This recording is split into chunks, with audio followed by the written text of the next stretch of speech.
حضرت عمر فاروق کے صاحبزادے کی ملاقات ہو گئی حضرت عبداللہ بن سلام رضی اللہ تعالیٰ عنہ سے. یہ تورات بھی جانتے تھے، پھر قرآن مجید کا علم بھی انہوں نے حاصل کیا، مسلمان ہوئے، بہت بڑے عالم شیعہ بھی تھے.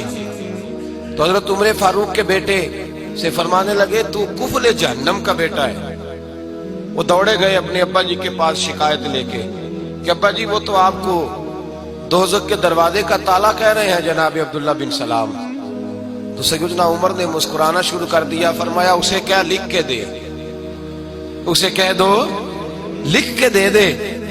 وہ کہنے لگے عجیب بات ہے، وہ اتنی سخت بات کر رہے ہیں، آپ کہتے ہیں لکھ کے دے دو. فرمایا بیٹا تو بچہ ہے، تو سمجھا ہی نہیں، میں بھی مصطفیٰ کی بارگاہ میں بیٹھنے والا ہوں، وہ بھی رسول اللہ کی بارگاہ میں بیٹھنے والے. وہ کوئی بڑی بات کر گئے، تو نہیں سمجھا، جا لکھوا کے لا. وہ واپس آئے، کہنے لگے عمر کہتے ہیں لکھ دو. تو حضرت سیدنا عبداللہ ابن سلام کہنے لگے چل میں تیرے ابا کے سامنے بیٹھ کے لکھ کے دیتا ہوں. وہ آئے، سیدنا عبداللہ ابن سلام رضی اللہ عنہ لکھا کہ میں نے خود مصطفیٰ کریم سے سنا ہے کہ عمر جہنم کے دروازے کا تالا ہے، لکھ دو. انہوں نے لکھ کے دیا تو صاحبزادے کہنے لگے ابا جی چاچا جی مجھے بھی ذرا بتا دو اس کا معنی کیا ہے.